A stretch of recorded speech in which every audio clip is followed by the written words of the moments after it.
It's time for Talkward, cringeworthy tales. And now, your host, weekly humorist, editor-in-chief, Marty Dundix. Hi, everybody. Welcome to Talkward. I'm Marty Dundix, editor-in-chief of Weekly Humorist Magazine, and this is Talkward, a fun little podcast where professionally funny people come to tell awkward and cringeworthy stories. I'm very excited about today's guest. He's an amazingly accomplished comedy everything, from early on in the UCB world to stand-up comedy to writing for television and all kinds of hilarious animated shows. And also a podcaster for over 13 years with his long-running show, The Long Shot. Please welcome the very funny Sean Conroy to Talkward. Hello, Sean. Hey, Marty. Thank you. Thank you for that wonderful intro. I really enjoyed it. I love the jack of all trades, master of none aspect of my comedy career, which I think is real, you know? I'm still trying to master some things. The older I get and the longer I've been in this this world of entertainment and media, I feel like we've all just been jack of all trades for such a long time. Like there's almost no opportunity when you even get into this world. There's almost no opportunity for them to be like, this is the one thing you have to be good at. Right. Have fun with this one thing, and everything's going to be fine. That never happens. It's like, oh, you're going to come do this. You're going to carry a bunch of boxes for a while, and then you're going to answer some emails. You're going to call people, and you're going to bug people, and then you're going to do this, and then you're going to learn how to do video editing, audio design, lighting, and then you're going to do comedy writing, and then you're going to be on camera. It's never just one thing. And I feel like if anybody asked me to do any of those things now, I would really be great at doing any of them. I'm just waiting for the right person to ask me, and that's not happening. So. But wouldn't we also get bored if someone was like, here's this one thing that you get to do now? Don't you get, you know? Yeah. Mm-hmm. Like, I feel like there's so many people in this creative field where we don't want to do one thing. Like, we want to be funny people, and maybe that's the only thing we want. We want everyone to kind of, like, laugh at jokes that we tell or something. But there's always more to it. Like, there's always... I think being a creative person makes you want to do like everything, you know, whether it's photography or design or whatever. It's like we have to be sort of in control of too many things. Right. And you know, when I started out, I really thought I wanted to be like a comedic actor. And having done some of that, not a tremendous amount, I can't imagine if I had spent my entire life doing that, how I would feel so unfulfilled, I think, because so much of the fun to me is creating stuff as opposed to and I'm not trying to go after actors in any way, but like you're executing something that somebody else has already come up with. Exactly. You're at their you're at their whim, you know, like you're at their beck and call, or it's up to them to tell you what to do, which is why a lot of actors, I feel like, go into creation of their own projects because they get sick of waiting for a great project. So much waiting. I mean, I think it's an old Spencer Tracy quote where he says, they pay you to stand around the acting you do for free, because it is so much waiting for them to tell you what to do, which I had no idea when I started, you know? So when you started going way back, you were a New York City teacher. I was a public school teacher in 114th Street and Frederick Douglass Boulevard in Harlem. I was a junior high school science teacher. But going back even more than that, where did you grow up and where did you go to school? I grew up in a city called New Rochelle, which is about a half hour north of New York City, the Queen City of the Sound. And I feel like it's funny because I have a big family and some of them still live there. And they talk about the people of the town and people who've lived there all their lives and whatever, as if I'm going to be familiar with those things. Right. But I kind of left there when I was like 13 or 14, only because I went to high school down in the Bronx. And then I went off to Massachusetts for college, and then I moved to the city. So I'm not familiar with New Rochelle as anybody that I. Where did you go to school in Boston? I went to school, please, not Boston. Worcester. Oh, you were. Oh my goodness. Yeah, I went to Holy Cross College. One of my very best friends lives in Worcester, Massachusetts, and I went to Syracuse with him, and he's such a funny guy, and we worked in radio together, and he currently is the GM of the Worcester Bravehearts baseball team, which is a Futures League baseball team that plays at Holy Cross. They've really at Worcester Fenton has Field. really come up. Fenton Field, you're right. Fenton You're exactly Field. right. Yeah. So your friend probably knows that every important city has at least one college. Worcester has 10. That's one of the billboards on the 290 as you drive, or was, many years ago. But yeah, I went to Holy Cross with Fenton Field. Also the school that some American luminaries like Clarence Thomas and Anthony Fauci went to. So, some good, some bad, or however you look There's at a that. mix. There's a mix. Yeah. And then I moved back from Massachusetts to New York and was thinking that I wanted to be an actor, but also had to have a practical, real life existence. I was one of those people, which I think a lot of people are, that grew up knowing that you're never going to make a living as an actor or as a creative person of any kind. So you have to, it's fine to have a hobby, but you have to have the way that you're a very talented guy. You have been a character actor, comedic actor in many projects. When you first came to New York City, you got yourself involved with the very early beginnings of the UCB. Yeah. And that was even a few years after I started doing, because I as an actor, I was like, I got to read. I don't know if you remember, but back then they had actual newsprint publications that you could get a hold of and leaf through.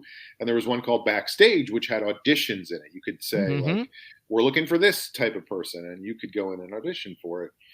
And I found an ad in Backstage that said, "Do you think you can be funny on the spot?" And I was like, this person was writing this just to me. They're looking for me.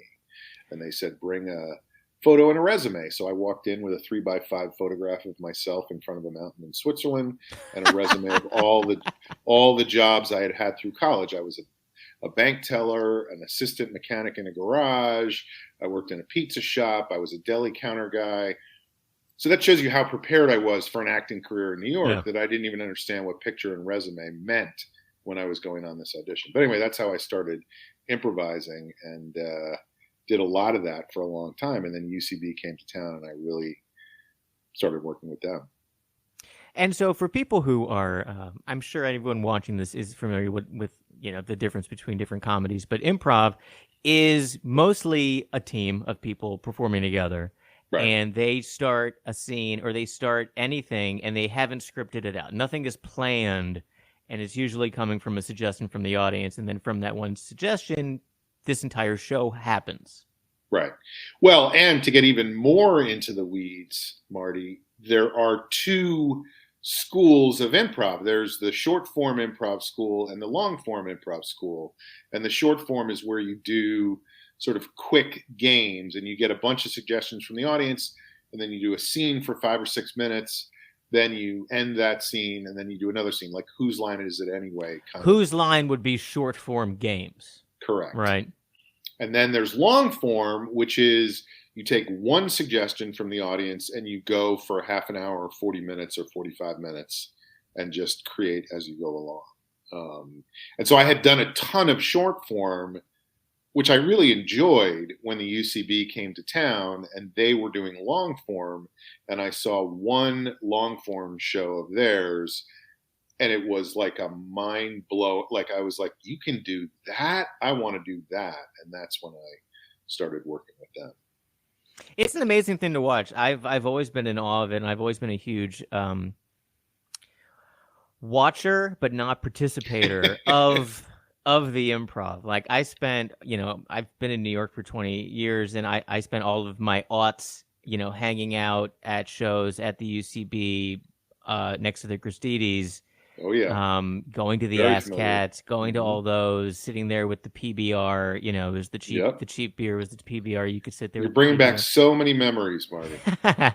And I always just watched and enjoyed it. And I watched so many talented people. I'm sure I saw you on that stage, and I was always, I would also go to a lot of stand up. I was a huge stand up comedy fan. Hmm. And I had friends that did UCB, and I had friends that went to the classes, and I would go to the graduation shows on Saturday mornings, and I would watch. And it was always kind of magic to me because I didn't understand any of the fundamentals on how they got any of the stuff to happen. Like, they, Right. all the different, like, people were so good at playing off of each other, and Hmm. the concept of yes and how you have to, you don't stop, the momentum, or you don't change things, you have to go. So, like, what's the main rule if you were to teach me how to do improv right now and I was thrown into a group? You would say just agree to do everything, or Yeah, it is a tricky thing because that is the main rule of improv is yes and, but that doesn't mean you have to, if somebody says something crazy, that doesn't mean you have to go, yeah, that's true.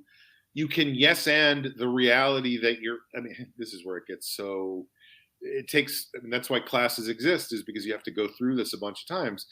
But it's okay to go, wait a minute, we're living in a reality where what you just said is not true. So it's okay for me to say, hold on, can we think about this and talk about this for a second? And when people are first starting out, I mean, I'm sure it was confusing for me to just try to explain it in like 2 sentences.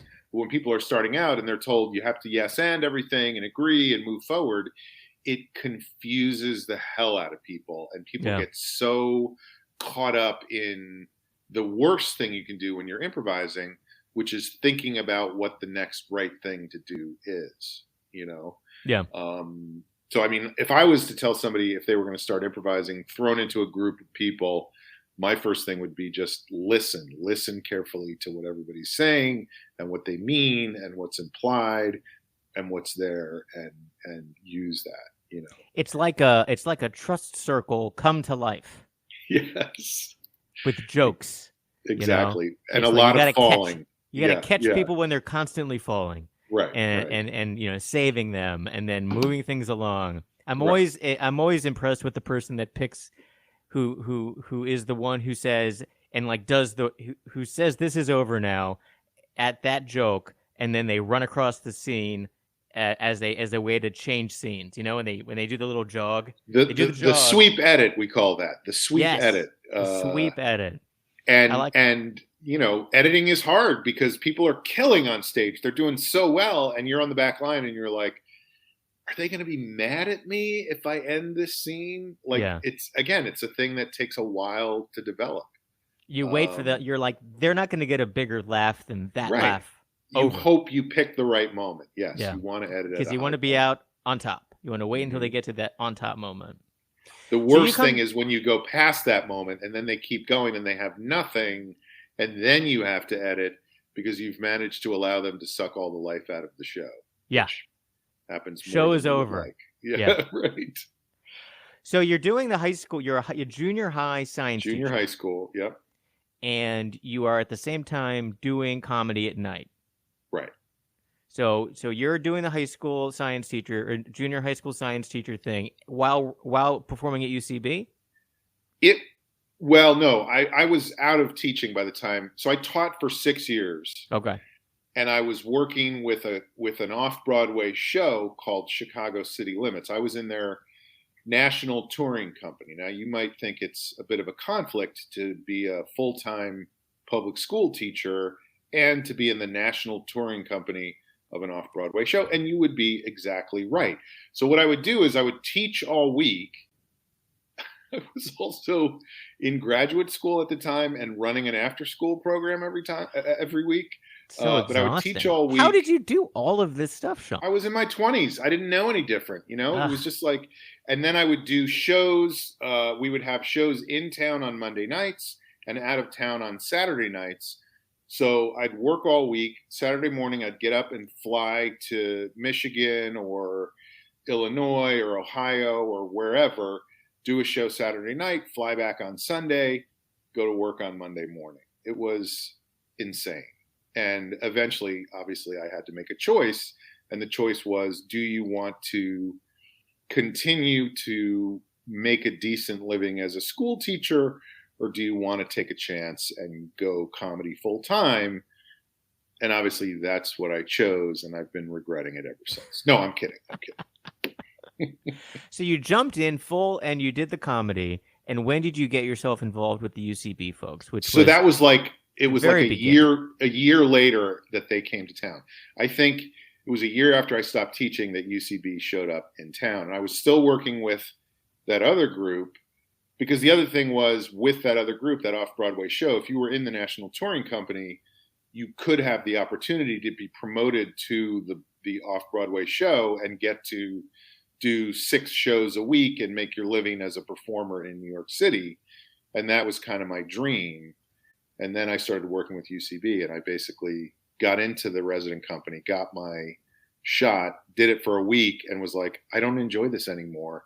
And I quit that too. I'm a quitter, Marty. That's what I'm saying. I quit my teaching job. I quit my off-Broadway show. But by then I was so hooked on the UCB stuff that that's all I wanted to do, you know? Well, it seemed like their enthusiasm for starting that, and they all came from Chicago, right? Correct. So they all came from Chicago. They had probably been doing Second City? They had been doing a variety of things. I think some of them had done Second City. Several of them had done Improv Olympic. One of them had done the Annoyance Theater. But they had formed this Upright Citizens Brigade group, and they had sort of made a decision that I mean, who knows what the truth is, but the legend is that they got together at this particular diner in Chicago and said, we have to move either to New York or to LA because we think we should have our own TV show. And that night they decided they were going to move to New York, and they did that with the intention of getting a show, but they were also going to support themselves while they were in the process of getting that show by doing improv shows and sketch shows, and then eventually getting people so into it that they would start taking classes, which is what I did. Yeah. And then they got their Comedy Central show out of that, you know? And that was a great show, that the UCB, the Upright Citizens Brigade Comedy Central show was so unique. I was that was like late 90s, mid 90s, late 90s. Late 90s. And there's one skit that I always think of it, and I don't know if anyone remembers the skit. I think it was is it Ian Roberts? Mm-hmm. He was talking to a group of people, and he would say, "Oh, you think you're so important. You've had my ass pennies in your pocket all day. That walking is around one of the all-time classics. Yeah, with my ass pennies." Every day, I shove this many pennies up my ass, and then I take them out. And it's a brilliant sketch. Ridiculous. And for some reason, that sketch stayed in my head for years. And it's like I literally think of it every time I see pennies. I think ass pennies because of that skit.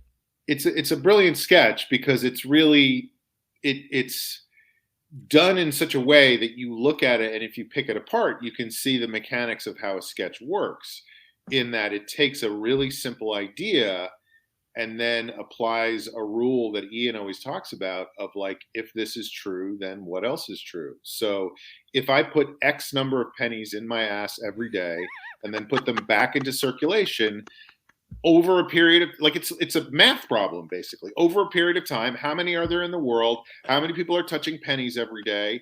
The chances are that you have had a penny in your hand that has been in my ass. And that's just his way of leveling the playing field with other people, is to be aware that they have probably touched a penny that's been in his ass. It was wonderful. It was great logic. You know, it's like, you don't have power over me. Yeah, you have my ass pennies in your pocket. It's like a weird idea taken to a really extreme level in a way that does have logic to it, you know?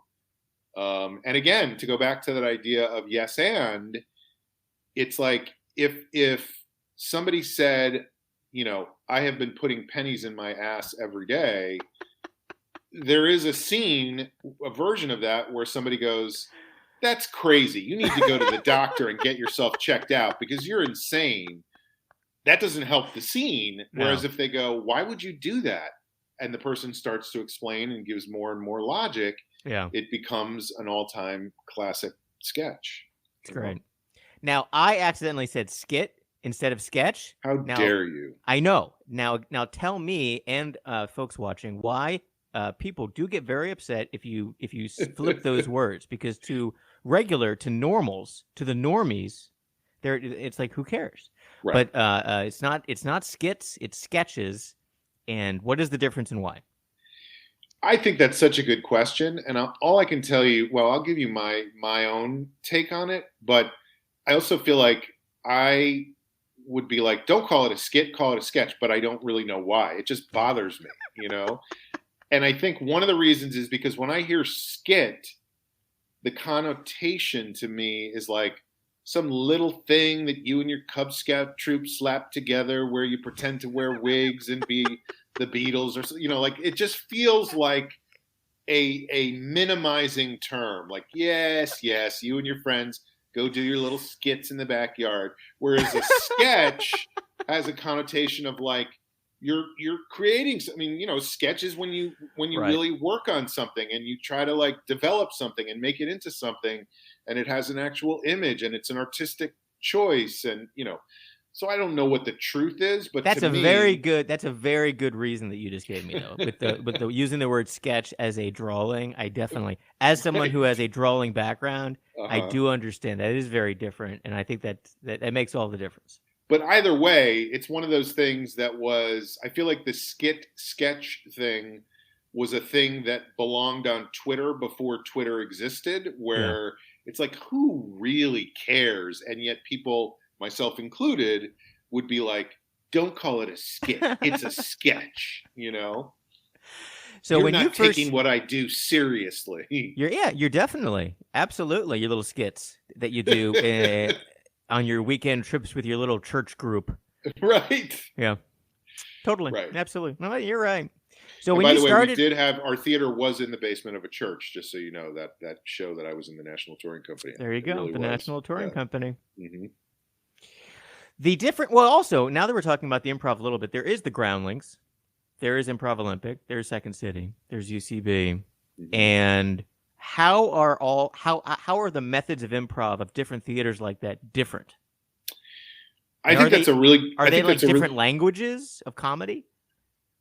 I think so. I honestly can't really speak to that, only because my whole experience has been Upright Citizens Brigade. Have you been I to a mean, Groundling show out in Los Angeles and you've been like, I don't really understand what they're this is accomplishing not here. comedy. What is this? Go in this little. No, my sense, and this You is said, just a sense. you know what? This is a skit.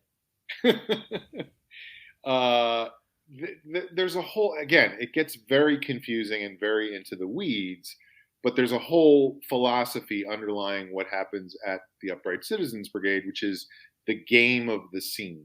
Like, what's the most interesting, unusual thing in the scene, and how do we find a way to explore that and heighten that? For example, I put a penny in my ass. How do we explore that and how do we heighten that? Well, I do that every day because it makes me feel powerful. How does it make you feel powerful? Because I've done it for 6 months, and that means every day I put, then you're heightening the scene. Yeah. My sense is that the Groundlings are more interested in what's fun about this particular character. And so you get some big, crazy, fun characters, which you also get at UCB, but that's not the focus. The focus is what's the most interesting thing. And if you're going to do a big, crazy character, you're going to have to earn getting to that from some logical thing in the scene. Whereas I feel like in the Groundling stuff, again, I'm talking about stuff I know nothing about, but I saw a couple of shows there, and I know who some of the performers are who came out of there. Well, it seems like there's SNL people that have a background in Groundlings, maybe, because it seems like certain SNL people that come to SNL have characters that they've been perfecting for a long time. And they kill because they're great. Yeah, you're exactly right. They're like, these are my 7 characters I do. I'm going to do them on SNL. Then while I'm at SNL, I'm going to learn how to do an impression of Nikki Haley because that's relevant to what's going on right now. But that's not something I perfected. It's like, this is somebody I knew as a kid who always struck me as weird. And I picked out what I thought was weird about them and heightened that aspect of the character. and that's what makes the character really fun, you know. Yeah. And I think to me that seems like that's what the focus of the Groundlings is. And as far as the other ones, I'm not even sure I could speak to that because I'm not as familiar with them, you know. Yeah. But you're still doing a lot of UCB stuff in Los Angeles. You're based in Los Angeles. I am, and I perform over there. The ASCAT show is gone now. UCB is the original UCB themselves are no longer involved with the theater. So ASCAT is over, but they have a new show called Elefante, which is the sort of successor to ASCAT. We have that in New York. It's called Rat Scraps. And so it's done in a similar way, and Yeah. I perform on that show fairly regularly. So I think the UCB just made an announcement that they were coming back to New York City. that is definitely in the works. I don't know how long it will take. And just to be clear, we're talking now about the brand, not the UCB themselves. Like, in other words, the brand is now owned by somebody else, and the UCB, the original four, are not involved anymore. The original four sold it. Correct. Do you know who they sold it to? They sold. I should, because that's who I work for now, but I have a hard time.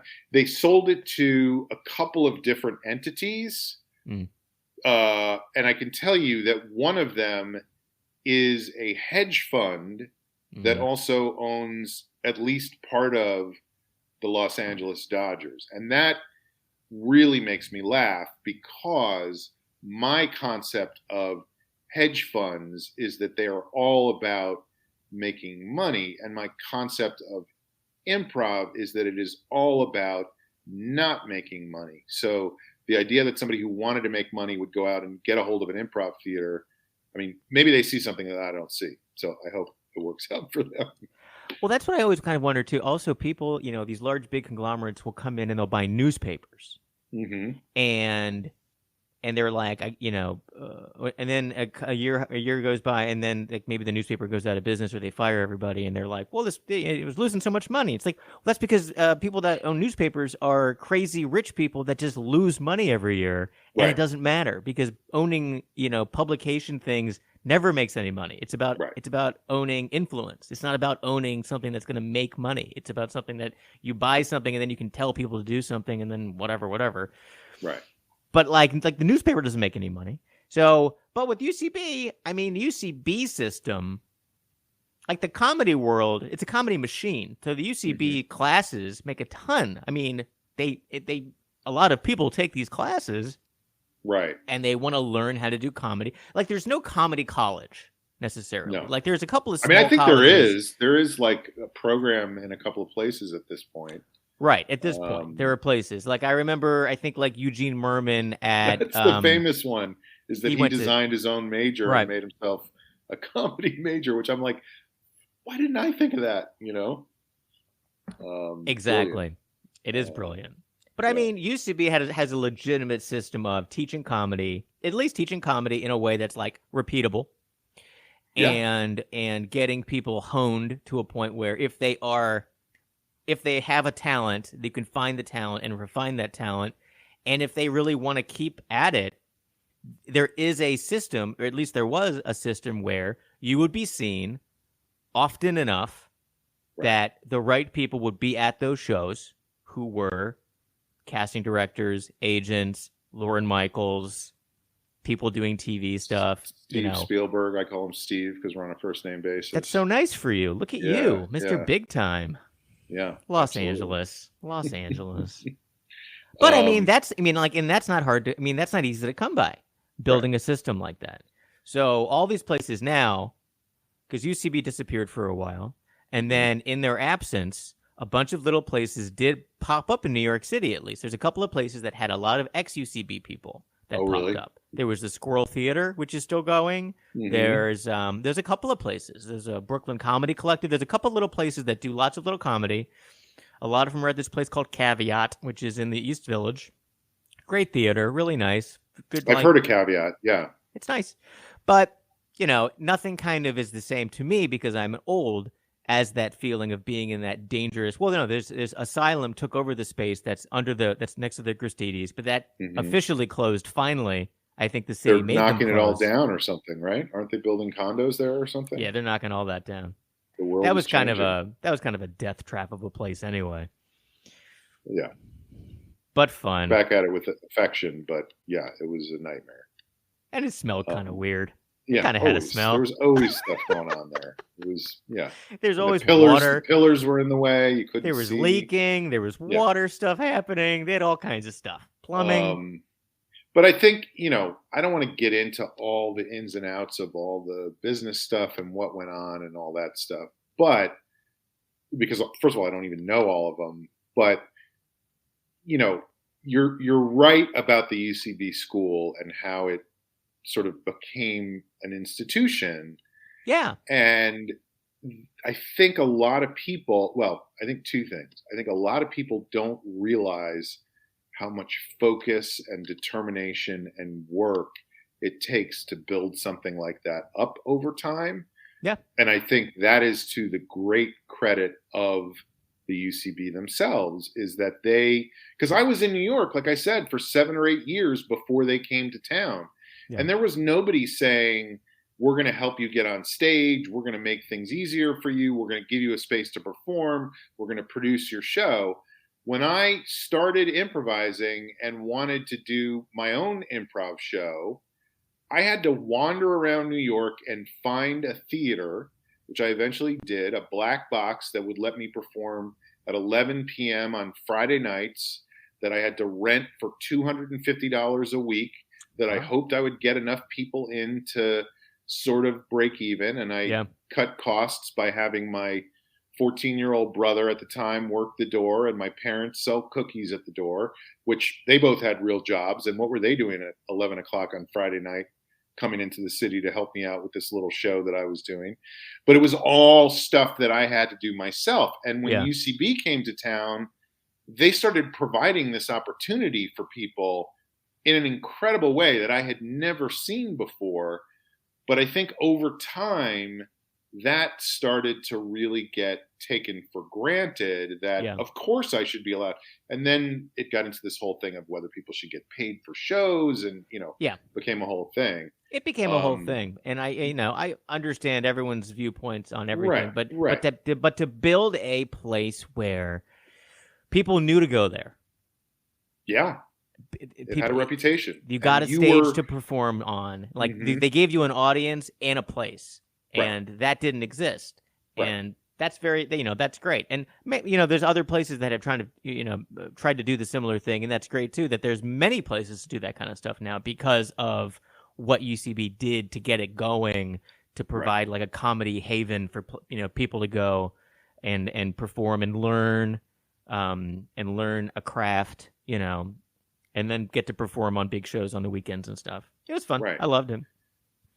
Right. And there's also the school aspect of it, which is part of it. And it was great, I think, for people. But I think there also came a tipping point with that where people were like, oh, all I have to do is take some classes at UCB and then I'll get on SNL the way that everybody else that takes classes does. And right. It's not quite that simple. It doesn't work that way. And that made people resentful in a sense, Yeah. Like, well, what am I getting out of this? As opposed to when I started doing it, where I felt like what I was getting was, this sounds so self-serving, but that's how I live my life, is in service of myself, that I just loved the craft of performing that way and getting better at it, as opposed to, this is what I want to get out of this thing. Right.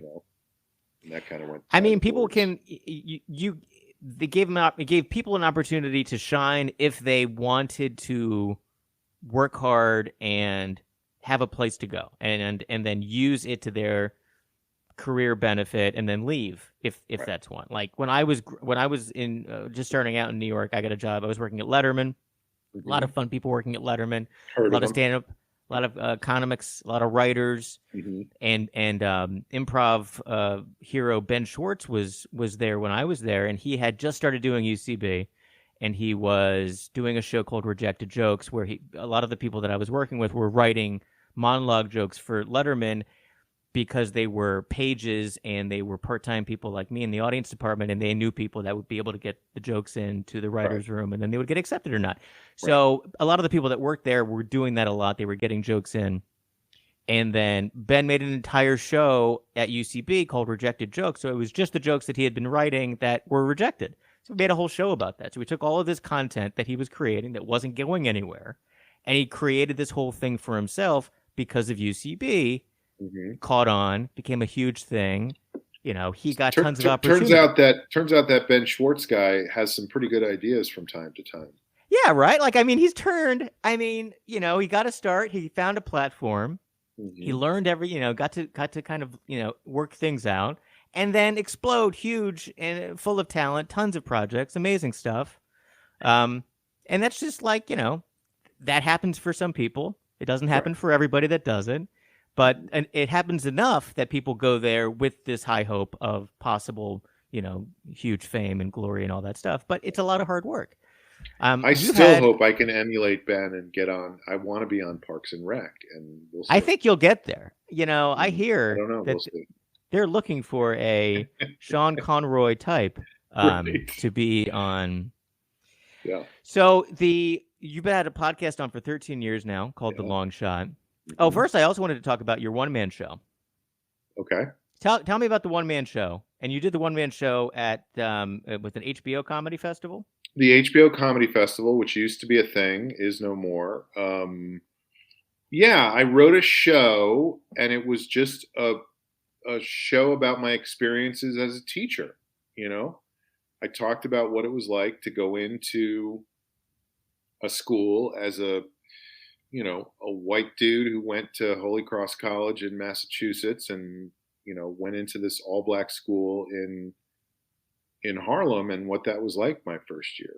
And I think that, a lot of times it's sort of become a familiar trope at this point that, like, you go in and you save people and you do your best and they get something out of it and whatever. And that was actually kind of the opposite of my show, because my show was basically everything was at least exactly the same when I left, if not worse than it had been when I got there. You made things so much worse after being in that middle school. It was called junior high or middle back then. But that they had changed me in some way, Did they change you in a bad way or a good way? I think a combination of things. Life is complicated, But I did that. Yeah, that was a long time ago, and I did that at the Comedy Festival in Aspen, Colorado, which was an amazing experience. And how many people? I mean, that's a big festival. The HBO Comedy Festival was a very big deal when it was at its height. It was like a development festival, basically. It was that it was like Just for Laughs. It was like the way Just for Laughs is now. And I had I could go on and on about this stuff, but I had a manager at the time who was like, yeah, the show is great, but nobody wants to see a show about teachers, so we don't really have anything to show people as far as, and then you look at all the show, every show that's been about teachers since then, and I'm like, well, we could have developed something at the time. But, you ever hear of Head of the Class? I mean, kind of a big deal. Hello. Right. But it was great because I met some people. I mean, that was when I started to get some TV spots as a stand-up. I had only been doing stand-up at that point for like 2 or 3 years. So, and it was also, I mean, the way I look back at that Aspen Comedy Festival is that comedy is such a grind. Like there's, you're always in a theater that doesn't have a bathroom backstage. So you have to walk through the audience, or, the seats are all falling apart, or, whatever. And you go to the Aspen Comedy Festival and you're in one of the most beautiful places in the United States, and you're treated like an artist the entire week. And I was like, okay, this could be great. Like, this could be really fun. It's never happened since then, but that 1 week was fantastic. And that's a big audience. Like, was that crazy intimidating to perform on that stage with that kind of a crowd? I think by then I was no more intimidated by that crowd than I was by any other crowd. You know what I mean? Like, it never occurred to me. this is going to sound, again, I'm just being so self-serving at this point, but it never occurred to me that after I did my show in Aspen, Colorado, and I was walking out of the theater, that Norman Lear would come up to me and tell me how much he enjoyed the show. Like, had I known that he was going to be in the audience when I went on stage, I might have had, heart palpitations. But Yeah. I didn't know that, and I just did it, and there he was and said something so nice, and I was like, holy smokes. I don't know if we're allowed to use the word smoke on this show, but I just did. And Norman Lear, he's still doing stuff. Still out there. He's still making stuff. He's doing those live versions of his classic shows on television. He's still got his little hat. He's doing it. He's still making stuff. It's amazing. Yeah, incredible. What a gift. One of your cringeworthy stories involved being a teacher, being a science teacher, and it was for a class trip to see the Broadway show Cats in New York City. Yes. And now what happened? Now, when I was in middle school, we actually did go up to New York City. It was one of the most exciting things if you were in the band or orchestra. Oh, those kids. At middle school, if you took the band and orchestra, you got to go on the band trip, which was a trip to New York City. I grew up in suburban Maryland, overnight in a hotel. Nice. Coach bus. Right. We went to go see the Phantom of the Opera. Okay. We went out to dinner at some fancy Chinese food restaurants. Right. We went to the Statue of Liberty. It was like a whole thing. Yeah. So, and you had to have like a certain, I think maybe it had to have a certain grade level or something. But so it was like people look forward to this. I was pretty much in the band in middle school playing saxophone very poorly just so I could go on the band trip because that was like, we want to do this. And it was very exciting. I had an amazing time. It was like, so what happened on your trip for your school trip? So my trip was a little different because it's not overnight, although I did eventually take the kids I took some of my kids and a bunch of other, again, it was the choir that went on a competition down to King's Dominion in Virginia for 3 days. And I did not get to... King's Dominion? Are you kidding me? I did not get to sleep for 3 days because I was patrolling the hallways of the hotel so that nobody would, burn it down. But I loved King's Dominion. My favorite place to go growing up was King's Dominion. Beautiful. Very early in my teaching career, before I knew anything, I was tasked with taking my students on a trip to see Cats on Broadway. And it meant that we had to do some walking from the subway from the school to the subway, from the subway to the theater. And I had to sort of keep them all together and in line. And that's always a tricky thing. And two of my students just had a problem with each other, a boy and a girl. And they got into a knockdown brawl on the street. And, it's one thing when you're in the school and kids get in a fight because other teachers or security guards can get involved or whatever. But I was out there by myself on the streets of New York City in the middle of the day. We were going to a matinee performance, and these kids were trying to kill each other, and I had to figure out how to stop this. And I did okay. The boy was somebody who I was sort of, friendly with, so I got him to back off. The girl would not stop going after him. So I felt like I had no choice but to physically restrain her. So I'm standing in the middle of 7th Avenue with my arms wrapped around this 12-year-old girl who's screaming at the top of her lungs as people are walking by. Yeah. And I'm just thinking to myself, what are these people, like, what's going through their minds? But I can't let her go because she's going to attack him and it's going to start all over again. And at that exact moment, we all heard this sound that I sort of could not believe what it was. And I was like, is that? And it was a galloping white horse. No bridle, no saddle, no rider, came sprinting, I guess not sprinting, galloping down 7th Avenue past us. and then disappeared around the corner. And we all just like watched it go. It was like a miracle. Like we all just watched this horse run down the middle of 7th Avenue and disappear over to the west side. And that was it. The fight was over. We all just pretended nothing had happened, and we went and we watched Cats, and everything was fine. We're like, well, because of this magical intervention, I think we're all just going to take a break and go watch Cats. It really feels made up. It feels cinematic to me, but it really happened, you know? And had that horse not come by at that moment, who knows what could have happened after that. Well, then we went to watch Cats, and I looked, you know, I was like, oh, we're seeing a Broadway show. You guys are going to love this. It's amazing. It's incredible. Now, I will say Cats, not my favorite, but I looked over and all of my students had their hoods over their heads and were asleep for the entire show.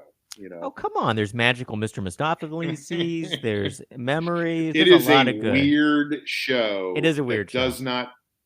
I don't understand how it was on Broadway for as long as it was, because it doesn't make any sense. We loved it growing up. My sisters, we would all dress up in little cat outfits, and we would dance to the soundtrack that we would play at full blast. I don't know why we loved Cats so much, but we loved Cats. And as an adult, very successful. People talk about it and they like make fun of it. And I'm like, what are you talking about? Isn't Cats like the greatest show in the world? And they're like, no. And I'm like, it's not? Like, I thought it was amazing, but I haven't really revisited it since I was like 6 years old. So it's possible that things have changed since I've gotten older.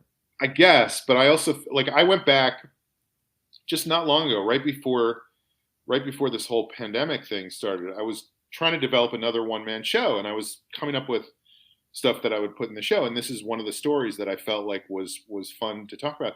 So I did a lot of research on Cats and where it was and what it was about and all this stuff. And I was like, it just blew my mind. Like, it made no sense that this ever became anything. And yet somehow it was, for 20 years, the biggest musical on Broadway or whatever, you know? Doesn't make any sense. I still don't, because I really feel like if you go back and listen to it, you'd be like, oh yeah, what were we thinking? We were kids. We had no taste. Yeah. You know? I've been doing I think a lot of people, when we get to be a little bit older, and you can tell with television and movies that people who are maybe in our generation are now rebooting things from their childhood that they missed. Like, there's a lot of nostalgia happening because people in their 40s are looking back on what they loved, and now those things are all coming back again, or things are being done, and it's going to be like set in the 90s or something like that. Right, just because So I was going back and watching some old cartoons and stuff, because I feel like the kids don't have Saturday morning cartoon like they used to have Saturday morning cartoons, right? They have things on streaming, they have things on Netflix, but they don't have like ABC cartoon lineups or whatever it used to be that we would always watch. And you've done 2 different cartoon shows. They're adult animated shows. You did the Gentleman Lobsters, and you did Mr. Pickles. Right. And you were head writer and showrunner, executive producer on these shows.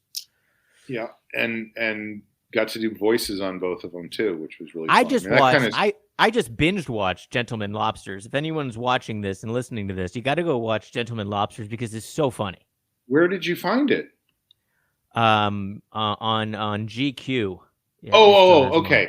So yes, I forgot about that. No, so those GQ ones were the first ones they made before I was involved. That was before it was an actual TV show. That was made for, I think, just for GQ, you know? So those are shorts that are so fun, and I just love those characters. Like, the characters are so funny. Yeah. They're so fast. And it's such a simple style of animation, but that's also contributes to how funny it is. Very. Very, very, very silly. And the ones that you worked on were on CISO, and are those not available to see anywhere anymore? They're not. I don't think you can see them anywhere, unfortunately. And it really bums me out because, like I said, I loved that show, and I was really proud of it. And to not be able to say to people, go watch this episode. I was just talking about one of the episodes last night. Because I just really enjoyed them, you know. And I only ever talk about my own work. That's the other thing. That's great. This is a great place to do that. So you worked on those shows, and do you have your own shows cooking that you want to get out there? Are you developing any ideas? Developing a bunch of stuff and trying to animated or live action? Both. Okay. And I think that's the goal, is sell something of my own. And What did you watch when you were a kid that were cartoons that you liked? Because I was going back to watch the real Ghostbusters, which was an animated show that was based on the movies, but it was for like 7-year-olds, right? But it ran on ABC or something in the Saturday mornings. And I watched them because they were on Amazon Prime. And so I was like, oh, this is on Amazon Prime. So I was watching them. And they are like fully formed half-hour adventure shows, but they're written in such a way that they could have been made live action for an adult audience. Like they could just be sci-fi comedy shows, but they were written for kids. But the jokes that I'm now noticing that I watched as a kid, and I thought they were funny, they're totally like not adult, like in a bad way, but they are for a more sophisticated audience, or they're related to the movie characters, the way that, you know, Peter Venkman is this character or Ray Stantz is this character. But it seems almost like an adult can watch this show, but it's a kid's show. And I don't know if kids have shows like that today. Like it's almost like we pander too much to the children. Whereas when we were kids, the stuff that we watched was actually pretty normal. It wasn't really watered down too much. Right. There was no, I mean, that was, I think maybe, well, you're younger than I am, but you know, when I was coming up, there was no like Nickelodeon or anything like that. Everything was aimed at everybody, sort of, you know? Yeah, like the Flintstones or the Jetsons, where it's like, if you watch the Flintstones, and I found it on Tubi, and it's like, these are funny episodes. Yeah. Like this is, and they're aimed at a adult audience, but they're not like adult dirty, but they were on like primetime television. Yeah. These animated shows, the Flintstones and the Jetsons, and they're funny. Like they totally are making, you know, they're dated, but you know, it takes place in prehistoric times, so it still kind of makes sense. Right. It was amazing. I fell down such a rabbit hole of like, I love the Flintstones voice. It's kind of like a Jackie Gleason, and I was like, who did this? Right, it's very this honeymooners. Yeah. You know, Alan Reed. I'm like, who's Alan Reed? And I was just finding all these people, and then I got really deep into all these voice actors. I'm like, these guys are amazing. Yeah. Like they were so funny, and there's like videos of them just talking, and you're just like, God, these guys. So you got to do some cartoon voices on the shows. What was that like? That sounds like it'd be amazing to do. Now it seems like now that's the best gig to get, is this animated cartoon voices, because you can do it remotely from anywhere. I mean, I love doing the voices. It depends on the show, I think. Like a show like Mr. Pickles, doing the voices for that, you know, I would be in a recording session for 2 hours and I would come out and feel like I had been through a 10-round heavyweight fight. Like it was, because there's such crazy characters elevated to such a level, and there's always so much frantic stuff going on in the show that you're trying to get yourself into that frame of mind while you're in the booth recording the character, and it just becomes a little bit overwhelming, you know. But it was fun. I loved it. If you were to, because hopefully people listening to this are a lot of comedy writers or aspiring TV comedy writers, when you first started getting things out there and you were getting yourself to a point where you could be a professionally hired TV writer, what did you do to get yourself to be good enough where you could start sending out scripts or spec scripts or writing samples to managers to get managers, or to friends who worked at shows? And this, you know, it's good to have a friend that works at a show, but it only works if you have the talent good enough to be like, you know, pass this along to someone who can do something about it. So I'm going to tell you the 3 things I always come back to when I'm talking to people about this stuff. And then I'm sorry to say this, but I have to get out of here. That's great. It's a great way to end it. End it on a high note of helpfulness. Right. Because I always, you know, I teach a lot of writing classes, and I always start the first class by basically saying, you guys, I know what you're thinking. Your question, I know what question is in the top of your mind right now, and I'm going to answer that question. And I know that the question is, how do I get a job writing for television? And then I say, and it's so funny the way I do this. I wish I could really do it for real, because I am really so funny in real life. But I go, here is all you have to do to get a job writing for television. And then I basically go through a lot of the stuff that we talked about today in terms of, this was what I did my own career. I started here. I did this. I went here. I started working with these people. I got this. I met these people. But what it all boils down to is, I think, three things. And number one is the grind. Like, just keep working on stuff, keep writing scripts, keep writing jokes, keep getting up on stage and improvising. Whatever you want to do, keep doing that thing, because that is how you're going to get better at that thing. And that seems fairly self-evident, but I think there's a lot of people who get very satisfied with where they are, and they're like, I'm good enough. Why is nobody hiring me? So that's number one. The second thing is, and I really wish I had thought of this when I was coming up, because I think I squandered many opportunities. Maybe not. But the idea of the people you meet along the way are the people that are going to help you out later on. So cultivating relationships with people that you meet. My first TV writing job was for a show called Love Inc. on the UPN network. And I was hired for that show by the producers and the network people, but that was because somebody I knew had created the show and brought me into the writer's room when they were working on the pilot, because he knew I was funny, and he was like, do you want to come in and pitch jokes on the pilot? Which I was like, sure. I didn't even understand what a writer's room was at that time, but he brought me in. And then once the pilot got picked up, he was like, do you have a script sample that I can give to these executives so they can make a decision as to whether to hire you as a writer? And, as it happened, to go back to the first thing I said, I had been grinding on scripts for years by then. I'd been writing, I make it sound like I wrote a lot, but over the course of like 4 years, I had written 6 spec scripts, and I really liked the most recent one I had written. And I gave him that, and he gave it to the producers, and that got me hired on the show. And the last thing that I think is key, and the first two, you can control how much you grind, you can control how you are in relationships with people that you meet along the way.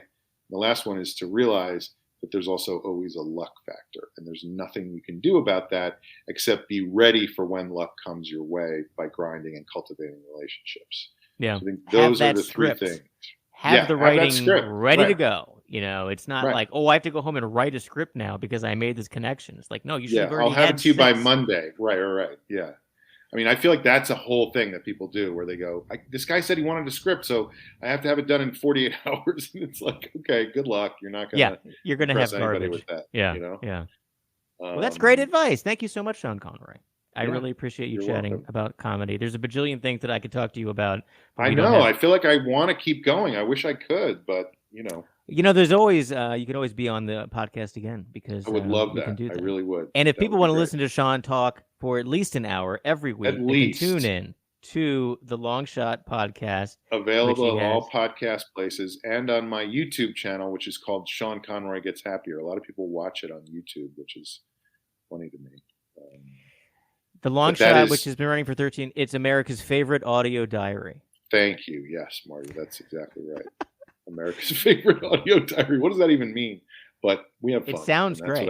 I think it's great. And everyone should follow Sean on different platforms. He's at Sean Conroy, and you can go to his website, SeanConroy.com. And if you're in Los Angeles, he could teach you how to write comedy better. So definitely, I could do that. I could do that anywhere too, because now we're doing it all on Zoom. So okay, then it's available to everybody on the internet. I hope you all heard that, and you contact Sean, and he can make you a funnier writer and performer, probably. I guess. If you actually want to catch, I listened to a little bit of your stand-up that I found on the YouTube, and you're so funny. You're such a funny guy. You're so talented, and the writing and stuff. But the stand-up is such a pure and difficult art form. Yeah. Improv, you have a group of people to help catch you when you fall. Stand-up, you fall by yourself up there. And that was why I started doing stand-up, really, was because I had been doing so much improv, and I realized that even if I was great at improv, if I was doing it right, I wasn't going to stand out from everybody else. And I wanted to do something where I would get all the credit and I would take all the blame. And I love stand-up, It's so fun. Your delivery is really good. You're very dry and approachable and unexpected. You say you're up there and you can just tell that you're that quick guy that just says, and then it just turns, and then the audience just loves it. Because I just watched like a 5-minute clip, and I was like, that's hilarious. I wish I could watch more of Sean. So when I'm out in LA, I hope you're doing something, because I want to come see you. Let me know. All right. Thank you so much for being on Talkward. Thank you for tuning in. Listen to us and subscribe and Talkward, and listen and subscribe to the Long Shot Podcast with Sean Conroy. And I'll see you next time. Thanks for listening. Bye-bye. Bye, Sean. Thank you. That was so fun.